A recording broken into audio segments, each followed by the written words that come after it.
Is 8:02, we'll call the meeting to order. Any correspondence? No. Should be fast. Should be fast, right? Yeah, chief's report. No, let's go touch on this. We don't have a chief. Oh, there it is. I'm sitting right here. I thought you'd be at the podium. I'm tired of speaking one boy. So I emailed the report to you guys last week. I hope you had an opportunity to review it, and I'm happy to answer any questions you have.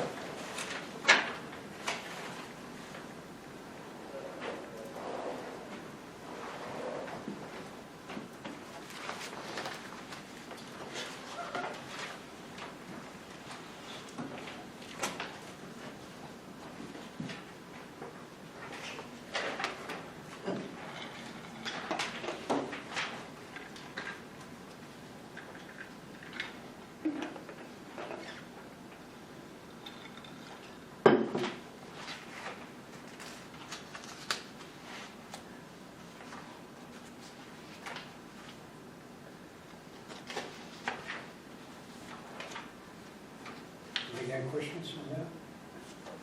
No.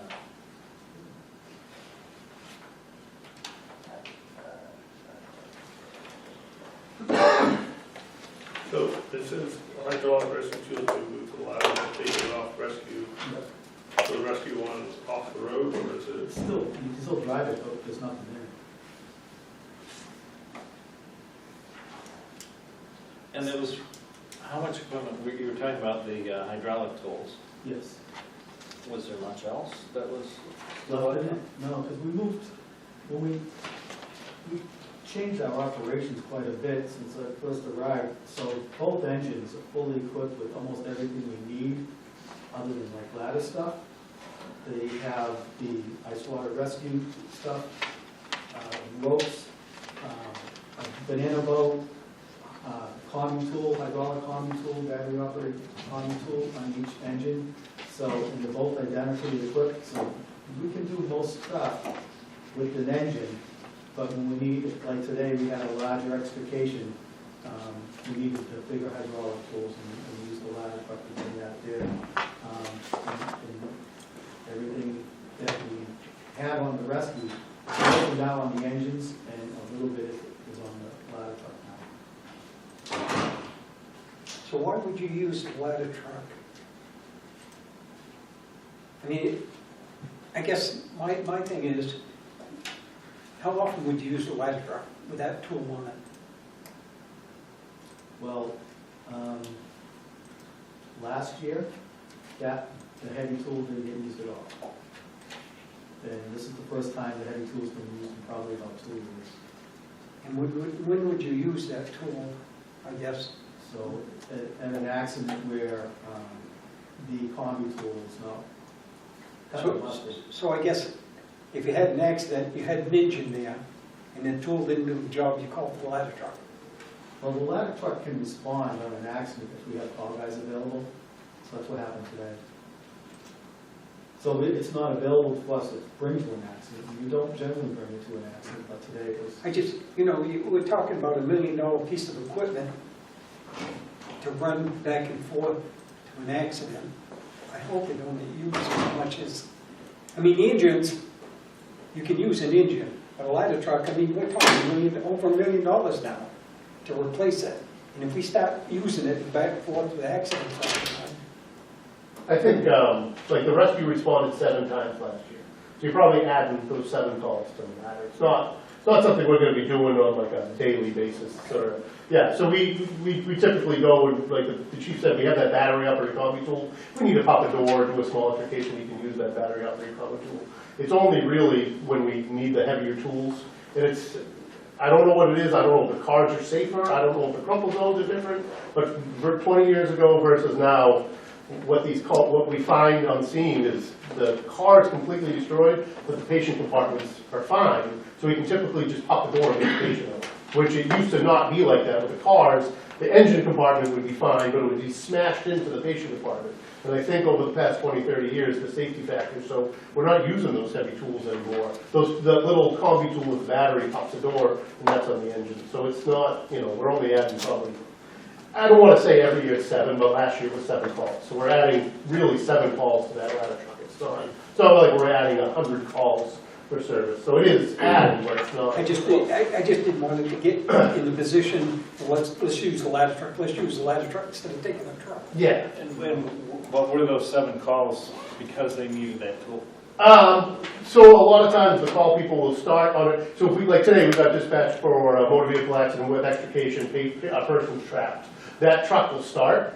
So I think on those 7 calls, not one time did we take those tools out. They started, and so if we don't need them, we'll put them back in service, and that truck will respond, shut its lights off and then go back to the station. We typically, especially on the highway, we won't bring a vehicle out on that highway unless we absolutely need to. So like a call person will come down, respond in that truck, and we're like, nope, we got it, you guys can get back. Or they do get to the scene, but they come to a safe position and they just help out. We might not actually need it, so it's not, that answer the question? Yeah, you might need the firefighters more than the truck. Then the truck itself, yeah. And we block with the engine, so the engine will be a blocking piece. So it's not like the ladder trucks do. Not that I want either one to get hit by a car, but when we operate in an accident, we use a blocking piece of apparatus to protect everybody on scene, and that engine is a designated blocking apparatus. We use a police officer, the engine, we have a whole setup that we do every time. I don't want to get deep into it, but that ladder truck's not going to be used as the blocking piece of apparatus on a typical call. Yeah, you don't drive the highway now. People out there are crazy. What do I do? Every day. You see them every day. Anything else? So do have fire departments with blocking vehicles that we buy. Any other questions? 2 people to drive them. Well, rescue trucks, all rectified. Not heavy enough. Okay, old business. I just want, did I give you a sheet on all the mileage and hours and all that kind of stuff? Should be in that packet somewhere. And you gave it to us last week. All right. I updated it, and I put the year of vehicle on, in the column too, so that you know how old Yep. each thing, or when it was purchased. Thank you. I have a question.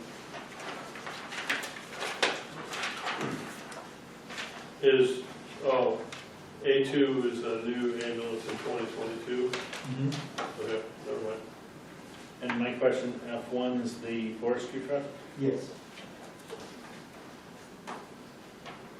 Ladder rescue tanker.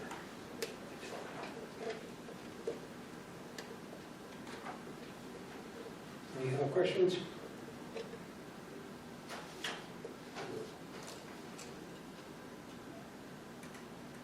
New business. Ambulance and billing policy discussion. So, this piece of paper in your packet? Second to last page. Yes.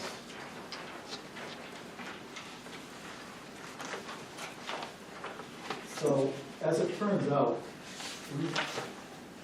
we really don't have an official policy in writing as to how we do ambulance billing.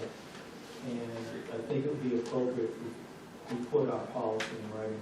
And so I kind of made some bullet points here, kind of what we're doing and some ideas maybe, but I think it's a discussion that we should have, and that way I can actually draft a policy as a result of this discussion, for you guys to review and look at.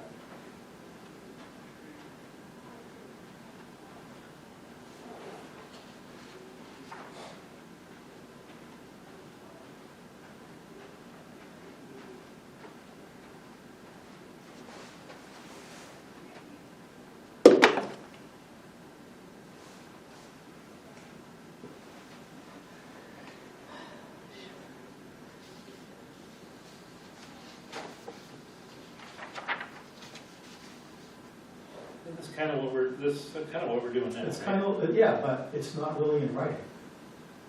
And we should have a written policy.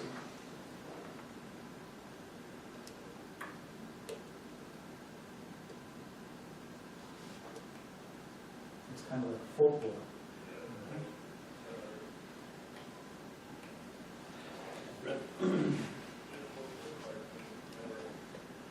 I guess I'm surprised we didn't already have a policy.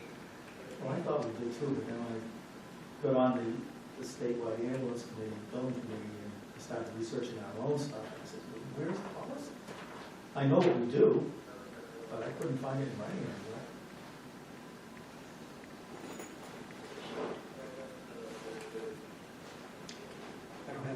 I guess I don't have a problem with it. The only thing I want people to understand though, that if you don't have insurance, you live in this community, even though you get a bill, you do not pay it. That's entirely up to you guys. It will come to you guys to make a decision on whether they should or should not I pay. mean, that's almost like if Kevin lives out of town, he gets a bill, so he pays. But I live in town, I pay for this service, and I'm gonna have to pay anyhow, and that's not right. So we have to abide by Medicare's rules. We can't make special exceptions for somebody who lives in town, rules for somebody who lives in town or somebody who doesn't live in town. The commissioners can make a decision on whether to send somebody to collections or not, individually. But we can't make a blanket policy saying, because Kevin lives out of town, we're gonna chase him down for every penny that he owes us. And because Paul lives in town, in writing, we can't say, we're not gonna chase you, we're just gonna get rid of the bill. The policy has to be fair and to everybody, if we wanna collect Medicare money. It can't be unfair. Well, no, but I understand what you're saying, and we. All I'm saying- What you're saying is what you want, you can do that, but it has to be worded. You just can't publicize it. yeah. Yeah, No, I'm not asking you, but all I'm saying is, I'm on Social Security, yeah, and I do have me Medicare. too. And I do have Medicare. So if you come to my house, take me to the hospital, you charge me $1,500, and Medicare pays $350, that's all you're getting. That's what will happen. Can they go back and audit and say, geez, it looks like there's a pattern here that you're not sending certain people? I've never heard of that.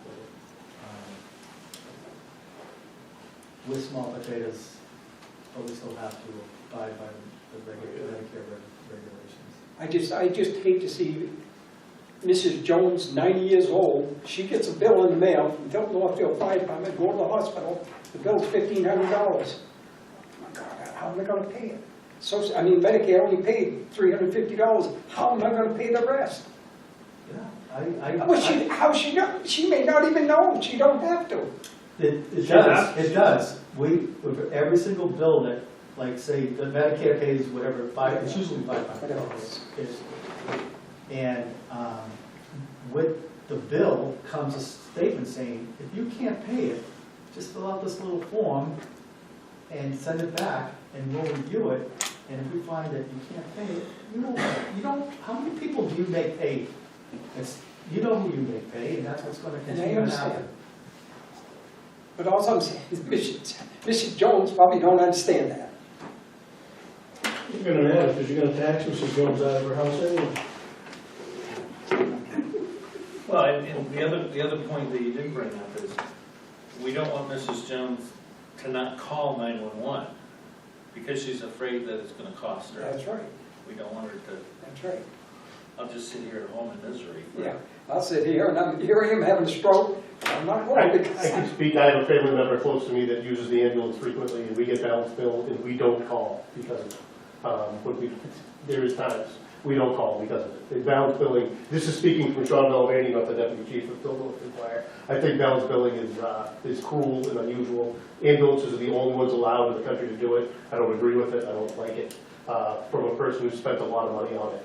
I think it's very unfair. And from a taxpayer vision, again, from John Alvane, it brings a sour taste in your mouth that I already pay my taxes, and then I have to pay that above and beyond it. So the legislation I'm working on is to eliminate balance billing. That's the legislation, so you don't balance bill. You accept what you get paid. The other half of that is to make sure that they're paying you An appropriate amount. an appropriate amount. Hopefully, that's making them pay the right amount. It says here it's 2024, we can't figure these things out. Well, I was dealing with a legislative committee, and you can ask Kathy, I go to Concord almost on a weekly basis now to testify in front of a Senate committee or a House committee at the State House on this subject matter. And they make it way more complicated than it has to be. Even I'm wearing your uniform, right? Yes. All right, so you're going to prepare a policy? Unless you have guys, unless you want me to make changes to this, I'll prepare a policy, and I'll get it back to you either this next month or the month after.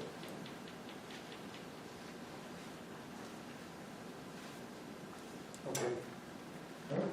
Do you feel like, sort of on a side note, do you feel like they're making progress down there in Concord? What do other states do? How do we compare to? I know insurance is done state by state, but. So I think it's come to a head within the last year and a half, where it's, at least we're educating people as to how things really work. But the fire chiefs are lobbying all these people to side with the taxpayer here.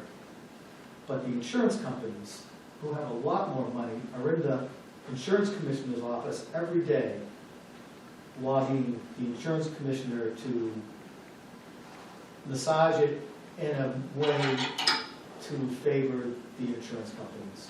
And that's the work. That's what happens. And so until we can get enough people understanding really how things work and how common sense it really can be, without, they have to close their ear to the insurance company a little bit, because the insurance company say, well, we're paying Anthem, they'll pay us, sometimes they'll pay us the whole amount, sometimes they'll pay us $300, sometimes they'll send the check to the patient, expecting the patient to then send that check to us, cash it and send us another check. They say that's their way of trying to get the ambulances in network. If you're in network, you have to accept that they pay $300. If you're out of network, they have to pay what the bill is. And every ambulance company has a different method of determining what the bill is. And I have a method of how we determine ours, but that can be another conversation if you want. But it's based on what it costs us to provide the service, what it costs the taxpayers to provide the service. Any other questions? Rescue truck discussion. So this discussion where we can dispose of the rescue truck, and we can either wait for the ambulance to come here in 2 years, or we can try and sell it now.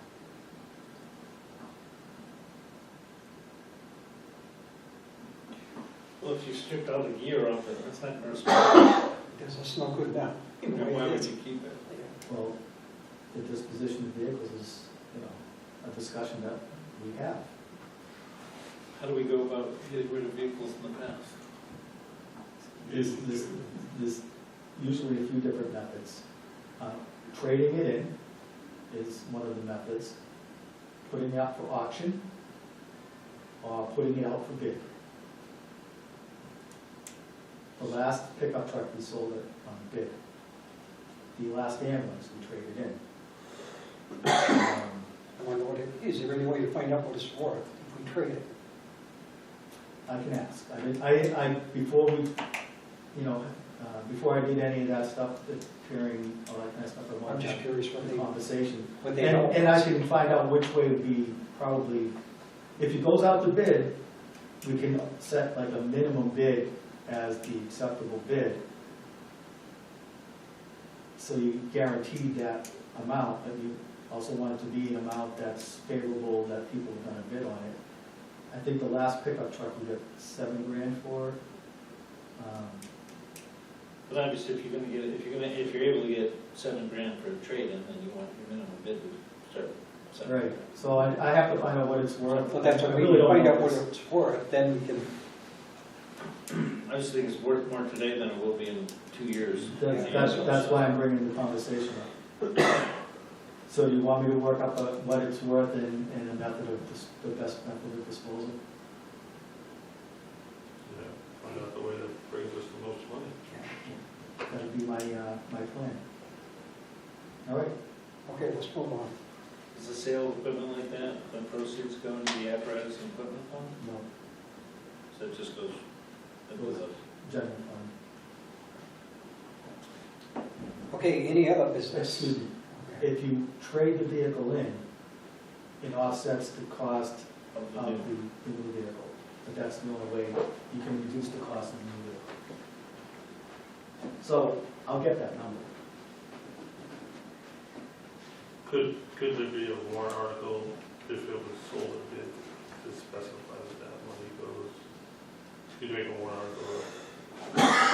I would have Or to could you cross it, cross it from the general fund and put it into the apparatus and equipment? No, the only money that can go into that is the ambulance revenue. Ambulance revenue is the only money that Well, can that go answers into that that. question. Anything else? Any other Oh, business? wait, I just have another thought on that. Go ahead. So, because of the money going in a different place, I guess we have to, I would feel that I would need to know that we're gonna make more money doing it this way than trading it in, because trading it in lowers the cost of the new one. So if we get $10,000 for it, trading it in, that's $10,000 less we take out of the equipment and apparatus fund. If we sell it for $12,000, that money goes into the general fund, which will help taxpayers this year. Will it be in the following year? Or 2 years from now, whatever, yeah. Yes, I think it'd be helpful to have that information, because it's the taxpayers' money, and I guess, You want to maximize the value of that vehicle in regards to the taxpayer, I understand. And I will get all those figures out. Any other business? I do have something.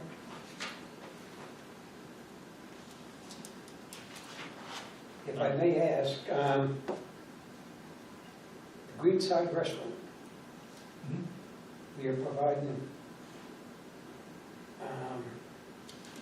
you know what, Firewatch? Firewatch. fire watch. Is it every weekend or is it just, I don't mind that. Are they paying us? Yes.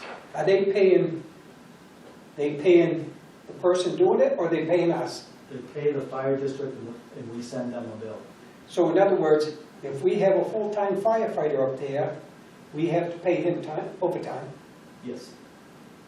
and we have to pay for the benefits, that goes into his retirement system. No. No, That's not- Details don't No. go into the retirement system. But it does pay time and a half on Yes. Yes. it. And how much do we get for doing that? We get more than it costs us. We make money on it. I think, what do we charge, $80? We charge $80 an hour Plus an plus administrative fee. 10% administrative And fee. then we pay 55, whether it's a call guy full-time, we had a call member do it, just a couple nights ago, the call member got $55 an hour, that's our beat split. So it's the same whether you're a call guy full-time, and that doesn't go to your retirement or anything, that has nothing to do with retirement. Does that make sense? Yeah, it does, The only way we can do it is to recoup Once a our month total or cost. so. Around once a month. The reason we're doing the Firewatch, so what get past 99 people in the way the code is written, it's a discotheque. But a discotheque is anything with low light. It's not or, it's not and, it's or. So low light, heavy music, crowded people. And if you don't have a sprinkler system over 99 people, you can't have a discotheque. So when they have a 7-piece band up there, it's loud, and that ends in, they get into that discotheque portion of the code, and they have more than 99 people there. So they can either have a sprinkler system or a designated, or what in there it says the AHJ accommodations by them, which basically means a fire launch. So the chief has allowed them to do it once a month under that code. So it's only once a month? Yeah. If they have a 2-piece band or a 1-piece band, they do not need it, because it doesn't get into that, it doesn't get loud enough. If they turned down the lights and did some other stuff, it would be a discotheque, but they don't do that. Where does that revenue show on the budget? Unanticipated revenue or something like that? Yes, it's under the unanticipated revenue. Hold on. The only problem that I see is if they can do it, what's to stop the Legion to do it? What's to stop this place to do it, this place, or this place? So the Legion falls under a different. Legions, Elks, and VFWs fall under their own part of the code, and they're considered, so if you have a private members-only event, it doesn't fall under that discotheque code. That's where the Legions and the private clubs get away. So if if Lockmere closed for public, and they didn't allow the public, and it had a class reunion, they wouldn't fall under that discotheque, because it is a known party of people, so the people there know each other, and it's a different portion of the code. The reason the green side falls under it, and any other restaurant that would do it, is because it's a public establishment that anybody can go in and out of. When you are a private event, you don't fall under that section of the code. Who the hell sets up all these laws? The NFPA. NFPA, I've always, who is the NFPA? Who National are Fire they? Protection Agency. And are they regulated by the government, or is it just? No, it's a private organization. A private one. So technically, they That- don't, all these codes, they do. They make- fire and I codes. They understand. make codes for everything, Yeah. electrical codes, you name it, they make a code for it, building code. So, all the codes are based on these committees that meet every 3 years, and the committee members are from a vast array of organizations that are interested in whatever that particular code is, whatever they're doing. And they, after they've manipulated that code, it goes out to public comment, and then it goes for review a number of times, and then at the end, it's accepted by the NFPA. This is the code. Then the NFPA's code is adopted by the state of New Hampshire as law. so it is a law. It is law. That's what I was getting at, see if it was a law. Okay. Right. In regards to NFPA 1 and 101, which is what we give it. Now, what if like the Elks, Legion, or whatever, VFW has like an event open to the public, they have a live if band? they have an open to the public event, technically, they would fall under the code. It's difficult with a private establishment, such as a VFW, Elks and stuff, to differentiate. It would really, yeah. Then you get murky. Well, you don't get murky, but it does. So, okay, so the other thing is, I know you do it once a month, that's 12 times a year. Is We're it- not doing it in the It's summer. not doing it in the summer. Yeah, okay, They're gonna do outdoors in the summer, so once you're outdoors, okay. that code goes away. I guess, I don't want to get in the habit of doing, I'm not a big fan of it. I wish they'd sprinkle them, and I wouldn't have, yeah. But it's, yeah. Believe me, we had this conversation with the owner quite a bit, and for him, it's worth it to pay us because of the profit he makes from having that band there and the amount of public that comes into that. We're under the understanding also that I will not force, because we have mandatory overtime to cover and all that stuff. I will not force a member to work who doesn't want to work at that event. If I can't find a member, he has to cancel the event. And he understands that. I haven't had trouble filling it lately, but he's What's under it that. supposed to do? So, the fire watch is there, their primary function, so the fire alarm goes off, the thought is, the music's too loud, no one knows. So the fire watch is there to know the fire alarm goes off. His primary duty is to unplug and stop the music. Then the second duty is to alert our dispatch center for an early notification. And then his third duty is to help people get out the egress. During the event, he's supposed to walk every, we dictate how much, every 15 to 20 minutes, and go and make sure the exits aren't blocked by people, and make sure, at Lockmere especially, right after the bar, it goes out to the where they smoke, that hallway gets filled up with people, that's an egress hallway, so they've actually asked us to make sure that hallway stays clear, and so that's what that fire watch is up there doing.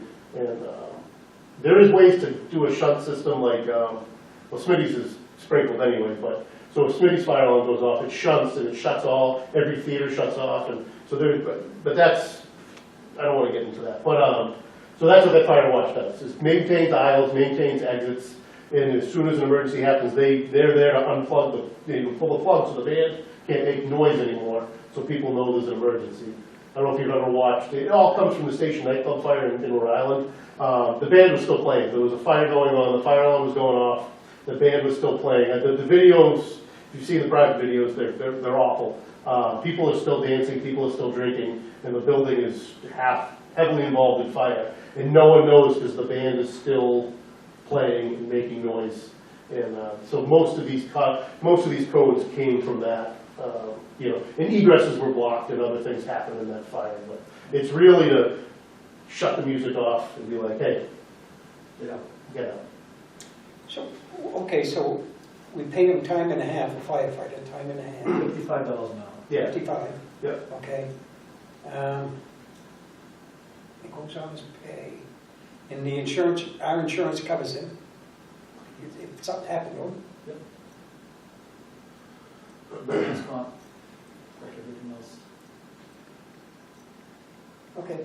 I just, The same as a police detail, but I understand. Providing a service for a taxpayer. I understand, but you don't do it, every, it's gonna be for the next 10 years? Could be next, usually you do a detail once for that day. well, take for instance, if you go by the Urban right here, or the old Mold Station, every morning, 8 o'clock, they got cruisers sitting there waiting for them to be assigned to their detail for the crews that are hanging cable. That's been going on for months. I thought they were there coffee and donuts. You can get Dunkin' Donuts out of that vacant building now. Yeah. Yeah, I said with peace, I guess that's it. Okay, no public comment? How long you got? You want to be home by midnight? You got nothing? I do. That's why I stayed. Okay. That's why I asked if you wanted a regular meeting. Okay. So, that policy regarding ambulance billing, do you have a cash management policy? I think we did. Would you say that again, Management Kevin? policy. Yes, we have a policy on how we handle money. That's money. It's revenue, possible revenue. It's not the same as that, once it gets in, we already have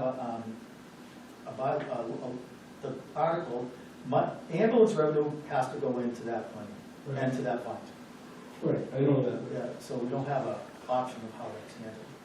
So are you thinking some of this is covered by the cash revenue policy? When I was a commissioner, we redid a bunch of stuff, and I'm sure it's been redone since. But I remember, not what I did yesterday, but I remember what I did when I was a commissioner. There was talk about that. And when I became a selectman in Northfield, some of the ideas weren't there. But I think I remember something about,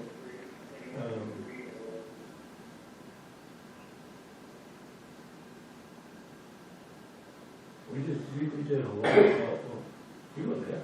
What does the cash policy handle? It's, Are you talking about the purchasing policy, Kevin? That was one, yeah, well, we still abide by that. yeah. I remember something about ambulance revenue, because it was under RSA, had to go, yeah, that's moved. So I'm surprised they don't have it as well, that's all I'm understanding. Took me long enough saying that, didn't it? Sorry. I'm not exactly sure what you said. So, relative to residents not being billed, because you said that we've already paid for it. Well, right? I mean, No, well, you've paid for the readiness, you haven't paid for the service. we bought the ambulance. So in other words, you gotta pay for readiness, I don't want it. So do I pay for it? No, I agree with what you said, that we know, I pay for a service we're if I paying need it. it. We're paying for the people, we're paying for all their equipment, and then you want to bill us to use it? No, I don't want to. So, I know, I'm agreeing with you. Well, but, So, where I'm going with this is, with all these other fees that we residents pay for, you have a fee structure for everything. Why isn't the same argument used there, where I assume if I need something inspected, one of these guys is gonna come inspect it? Well, I think I bought a permit or something, didn't I? Oh, yeah, I've already paid for that. well, and that's like the insurance. If your insurance will pay the $300 for the ambulance ride, you already paid for the insurance, so you should have. It's a the- private deal. Right, but the insurance company, you paid for them to cover $300 of an ambulance ride, and you took an ambulance ride.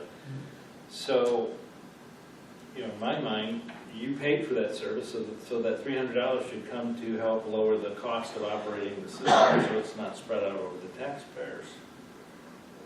Or you're gonna pay for it twice, because you're paying for it with your Well, taxes. there's a lot of things you pay for. But if I get an inspection, how much does it cost? It depends on the inspection, typically 30 to 60. I mean, 30 to 60 bucks. Yeah. So I gotta pay 60 bucks, I've already paid for his education, I've already paid for the vehicle he brought to come see me and inspect me. I've paid all those bills, why am I paying again? I know why, because we can. And just because you can, don't mean you should, doesn't make it right. So you think that ought to be changed? Hmm? You think it ought to be changed? Yeah, well, why am I mean, this might sound mean, but I own this guy. He works for us. Don't say that, Well, but, you know, I've paid the bills, I've paid for everything up to, Pay for the service to do that? I'm already paying. Yeah. But I it's, mean, fee schedule was adopted because we can, there's a law that says we can. That's correct. I mean, we should. That's And interesting. how much are you taking in, is it worthwhile? About 10 grand a year. it's no different than what the town does. Oh, trust me on that town stuff, I tried to get rid of all that trash. Yeah. So, the rescue truck. Go ahead. Do you feel the same if it's a personal inspection at your home versus like the new Anchorage property going in? That's probably, I don't know, do they pay? There actually is the new acreage property, there'll be, the sprinkler permit will be 200, the fire alarm permit will be 200. Every appliance will be 30, every HVAC appliance, but they're doing electric heat pumps, so there won't be a lot, so there'll probably be another, if I had to guess, another $200. So their total fee structure is probably gonna be $600 for that. I'm sure they're paying the town of Tilton a lot more money than that. Because they get a separate, the way the building permit is based off of. The building permit, well, the building permit for UPS was $9 grand. Yeah, off of, Based off on of, what its assessed value. Like might be, square footage Square plus- footage or whatever. yeah. And I think UPS had 7 heating appliances, so 7 times 30 is 210, and then they had another, so probably 4 bucks, so $610 we received I from. thought Northfield's gonna tax the snot out of that building for a long time. They really need the $9 grand for a building permit? I tried to trash that, ain't right. Anyway, and UPS has net profits of billions of dollars. I don't like them at all, Price is Right. So the rescue truck would be traded towards a new ambulance? Could, 2 years from now? Well, that's what I'm saying, What wouldn't the hell are it they make, gonna do with it for 2 years? that's what I'm saying, wouldn't it make more sense to get rid of it now? Get rid of it now, take the money and run. It don't make an ounce of sense. Right. What you want for it? I don't know, how much you offer? You won't pay, you sold the engine one for $5,000, the engine is worth more than that. Anyway, I learned something tonight, I didn't know we did details. I knew Guilford did, I didn't know we did. We don't do them often. It's very rare. Very rare. Until this, I'd say we probably do probably 12 details a year altogether. One a month, in the music, like, Boondocks, Kettlehead, well, Boondocks and Kettlehead both have an occupancy under 99 people, Yeah. so they don't need them when they have the bands, and that's typically where the music is in the town of Tilton Northfield. I should be taking notes. When does the? What about when you are the trainer for high school athletic events? That's a detail. We're trying not to do that, I can't. No, I just remember I We went to haven't- one soccer game or one football game this year, and there was a, We're a last resort for them. Yeah, If they we don't lost show their up, they athletic can't trainer. have their events, so. Yeah, NHIA rules. yeah, no, it was just, I happened to go to one this year. I had a Cody do one, and There I was do a firefighter that was, and I know I asked the question when at the next meeting, but just what do you think? Hopefully they got, I think they were able to hire an athletic trainer. And then they have an athletic trainer, they don't need us. So relative to that fee, $55 an hour is not enough. Is it covering your costs? No, we charge, what'd you say we charge? $80 an hour. $80. Oh, 80. That covers all of the Oh, you paid costs. it, you paid the guy 50. Right. Now you're in line, good, I like that. Yeah, we have, in order for this to happen, Plus a free meal. we have to take and cover all the costs of the person, All right. It should be a free meal. yes. We have a policy on They that. should not be taking a free meal. I heard the guy got a free meal. Okay, so I'll have Correct that. to send them I up. was gonna sign up. I'd like a free meal too, but we should,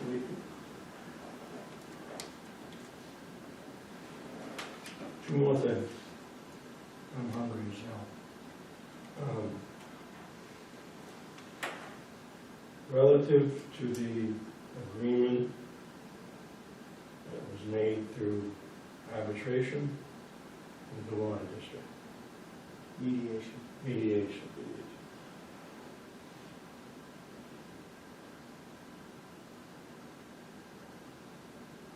I feel like you quit. The water district called your bluff, you blinked, and they bent you over. Can I speak to that? Wait, Oh, okay, sorry. You were very close to a trial in a county where not another fire department pays anywhere near as much money for water as we do. And you agreed to an amount for 7 years that's going to do nothing but cost us more money. I understand and I live the time to fight, time not to. I've been involved in a few legal battles in business over time. If you make the commitment to be involved in a lot, whether you're brought into it or whether you initiate a lawsuit, you're in it. You were so close to a trial. We were paying 30-ish? Would have been, Yeah, 126. we started with 126. The first Okay. agreement was 130, going up 4% annually for 5 years, so whatever that would have been at the end of 5 years. And the agreement is 180 something? 165. 165 for 7 years.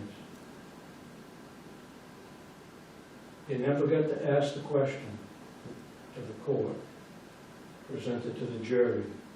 Just because they have something for sale, does that mean we have to buy it? I have a lot of things for sale. I don't force people to buy them. In the back of my head, I'm thinking that the three of you weren't a big fan of the no vote, but you couldn't do anything about it. You couldn't spend the money unless the court demanded you do so. I feel like you fell short of your responsibility to protect the taxpayers to the best of their ability. Our budget's up $800,000. Gone to trial, I don't believe for a second, and I'll say it, I think you had ineffective legal counsel. I don't believe for a second that we would have ended up paying what we're gonna pay over 7 years. But you don't know because you gave up. You quit. Yeah, and my takeaway is because we failed to pass the original contract, the water district went out and did 2 rate studies. Hired professionals, did a rate study, and came up with new rates. And the current rate for fire hydrants is $228,000 and change. That's the new rate schedule for fire hydrants for the district. So I guess, we had a pretty good deal if you're looking at the new rates that the study came up with. So when they came back and said, all right, for the last 3 years, using our new rates, this is how much you owe us. And moving forward, we're going to give you a discount, where we agreed to a discount off of the $228,000. The question then is, would we have gotten a better deal from the court when, you said maybe we didn't have legal counsel. We couldn't get somebody to argue our side of the case because I don't think we had a lot to stand on. And the second part of my thought process was, well, we can get rid of the fire hydrants, but all of our insurance rates are going to go up and it's going to cost us more than $165,000. You think so? I think so. I don't think so for a minute. So you're assuming that, I think, had it gone to jury trial and the judge said, no, just because they have for sale don't mean you have to buy it. That puts you in a better negotiating position. We want it. We want it. I'm not going to stand there and tell you we don't want it. I'm telling you I'm sick of getting caught. And that's exactly what that is. Yeah, and I don't know how we could have justified the dollar amount. They did Yeah. justify it. Yeah, they had expert witnesses, two of them. They hired somebody to pay a lot of money for it. Right, and the water district folks are We paying had for that. nobody. We, Kevin, I- because why? Why didn't you have any more? We're going to spend the money, we Well- would spend thousands and You gotta thousands. spend It's still money lost. to make money, Paul. Yeah, well, we lost a lot of money. But The boys and everything. you're so close to it. It disappoints the hell out of me that you guys quit. That's just how I see it. You quit. You gave up. I look at it, we could have kept going at the 126, 130,000, and now we're going to be paying 100. We're going to be paying 35 more because we didn't pass it. The first agreement that failed went through 2025, I believe, which we would still be in that agreement. That was at about $130,000 a year, or that. Now they got the wife to start over. We could have been paid. We could have had a jury find in their favor. We would have to be responsible for $700,000. You could, but What would you say to us if we had to pay $700,000, Kevin? What would you tell us if we had to pay $700,000 For the last 3 years. for the last 3 years? Well, I tell you what, I would feel better because you fought the fight. But you also didn't get the question answered, why are we paying for, we're paying for stuff, something we're not using. If it came through the court, that, you know what, okay, all the water's gotta be metered, okay. I'll pay for what I'll pay for what I get every day of my life. We did propose that at one time where we paid I don't know, maybe it was 50 or 60, maybe $75,000 a year plus usage, metered usage, and it got rejected. But you don't know the end because you didn't go to the end. We did go to the end. No, you didn't. You went to a point where someone said boo, and you went, We would have to sit there and get a jury to understand the system, and they could have made us pay $700,000. could have, yeah. And they also could have said, that here water district, you're ridiculous. Yep. And you were so deep into it to not go to the end. If you had done this in the beginning, but anyway, it's done. We're gonna pay for 7 years, and we will see continued budget increases for the 7 years.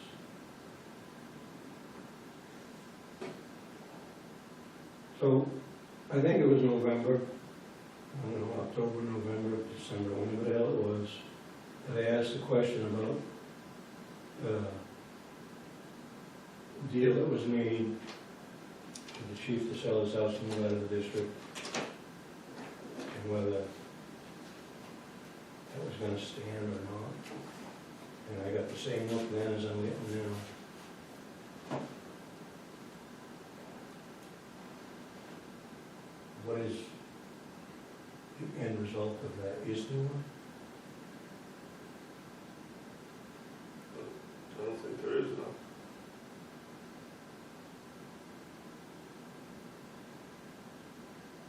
So it is what it is. One side kept the deal and one didn't. And that's just too bad. I think we met with the chief, we discussed it, and we reached a conclusion, weighing pros and cons. I know for me, I weighed what the pros and the cons were. Are there cons to keeping the deal? I don't remember what all the details of the deal is, or, I didn't, You made the deal. I didn't make the original deal. You were on the board then? Not when the chief came to town. Came to the town.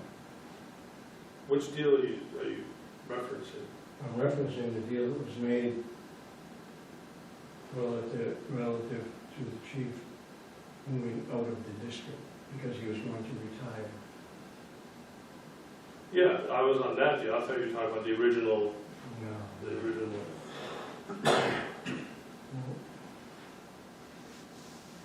And I don't, honestly, I don't blame the chief. Because if it's gonna stay the way it is, you let it happen. You made a deal, the deal was not able to be kept for whatever reason. And here we are. Both career chiefs live out of town. They both have a $70,000 vehicle that's out of town more than it's in town. And we need those vehicles to be used what they want to be used for. And if we talk about response time, what's the response time? How is that justified to the taxpayer? It's not.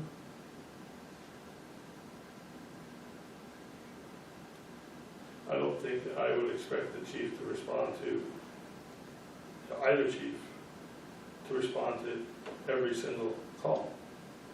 A major incident like today, because we keep referencing that incident, but that, Well, it's fresh in our minds, right, that's all. but, you know, I listen to the scanner quite a bit to see, you know, part of it is I'm listening to see who's responding, what's going on, because I don't have the what was it called, the cat? No one has it. No, I don't have it. but used to be able to kind of go on, log on there and see what's going on, and get an idea of who was responding, what was the response, and can't do that now unless you listen to the scanner. But if you just, you know, if you don't have the scanner on and you walk out of the room and all of a sudden you know, you listen to, you have no idea what's going on. But you know, we listen for that, and we get the reports that kind of tell us on some of the calls, or, you know, who respond or what pieces of equipment respond. But, you know, I mean, it was clear from the beginning when, God, way back, 2000, I don't know when the hell it was honestly, but 14, 12. we had all our chiefs have lived here. They've all lived here. Right? So, I can only go back to Harold Harbor,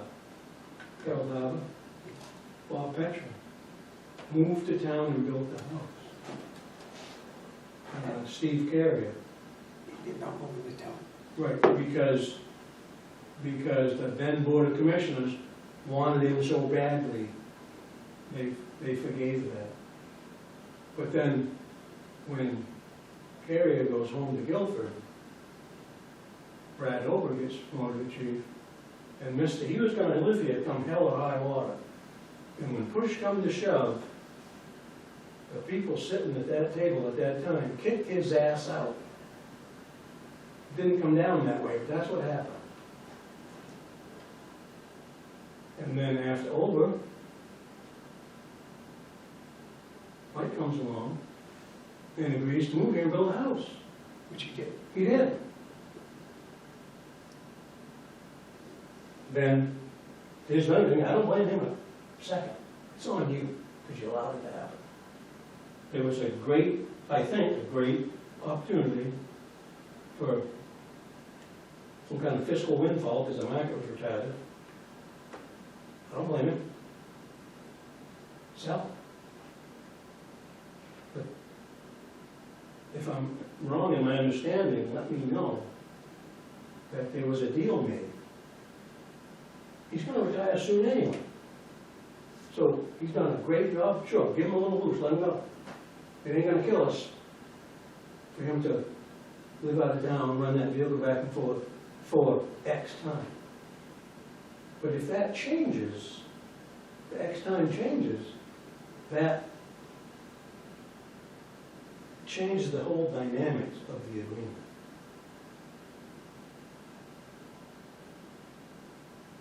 So if the deal is off, it's off.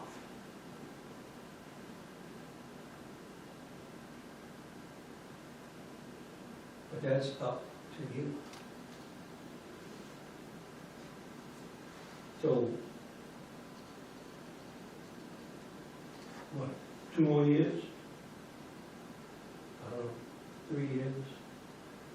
And I can tell that you either don't know or you're not telling.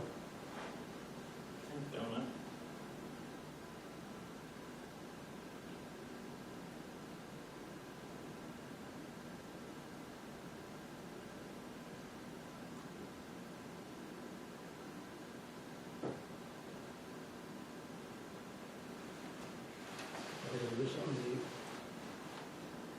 I guess you speak with passion, I hear what you're saying.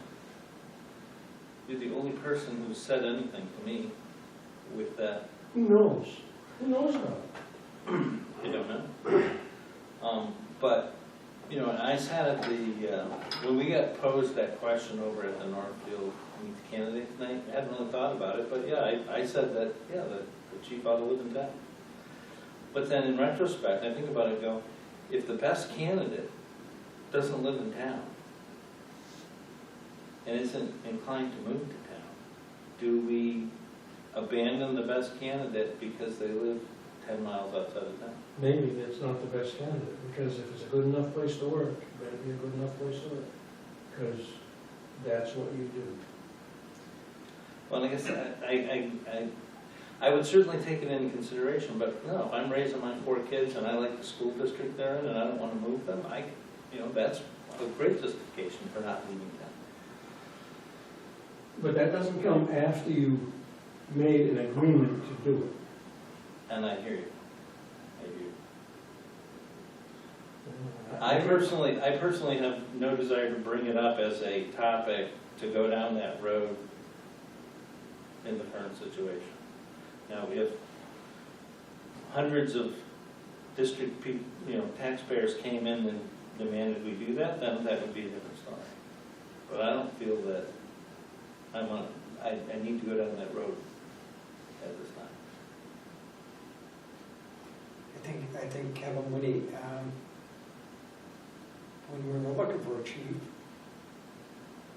that was one of the requirements. We had 3 candidates that applied for the position. One of them backed out. I think he come from Alaska. He weren't, he said, nah. He'd probably move in New Hampshire, but he weren't gonna move to this area. And that's fine, you didn't hire him, did you?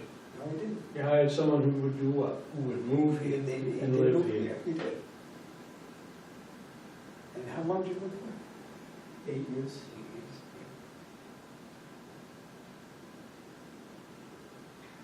I think it's a valid discussion. I think you're right, and when the commissioners had that discussion at that time, there should have been documentation and some sort of agreement as to the time frame.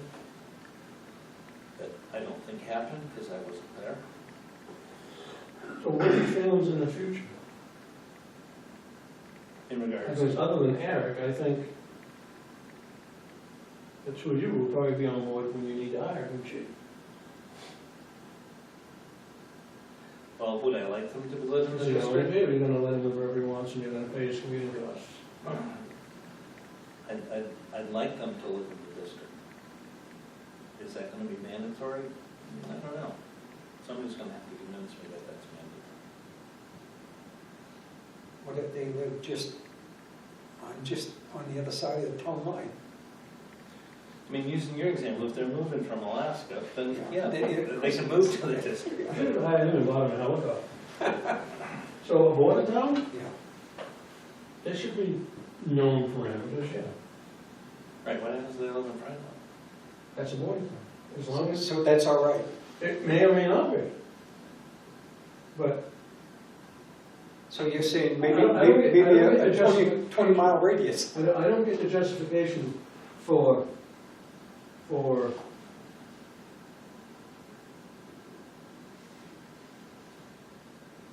showing one chief the door because he won't live here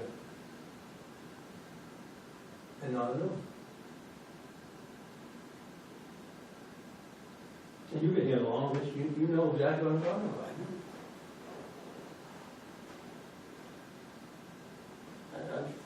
Fair, that's it. You make a deal.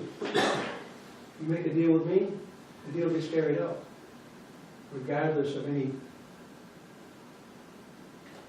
unless I'm dead, the deal gets carried out. I don't blame this guy a bit. I don't. It's on you guys.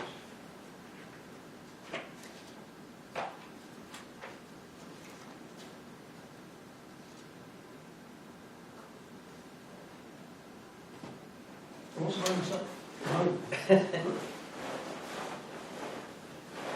Thanks for your input, Kevin, thanks for coming, thanks for your passion. Okay, non-public session. We got nothing. We have minutes, do we need to approve these minutes? We do have minutes of your last meeting. You have them there? I thought we signed it. Minutes. No, the regular meeting. We haven't? Oh, we don't have them. I did bring them if you want, or Already you sent could, them to us. Did you bring them? I did. If you're just gonna do minutes, I'm gonna take off, so you take a shower. Thank Thank you very much, Hey, guys. the show. Other than unspeakable things. Yeah.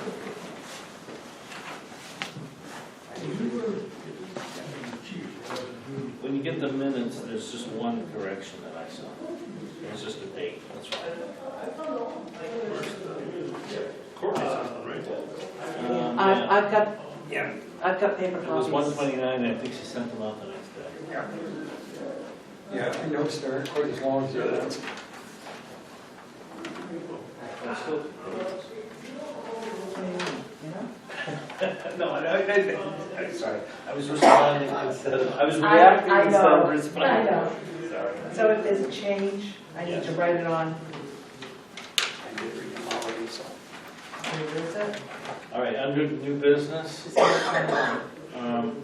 yeah, it says, the fourth paragraph, or fourth sentence, there will be an increase per year through December 31st, It should be 2031, not 21. Where is this?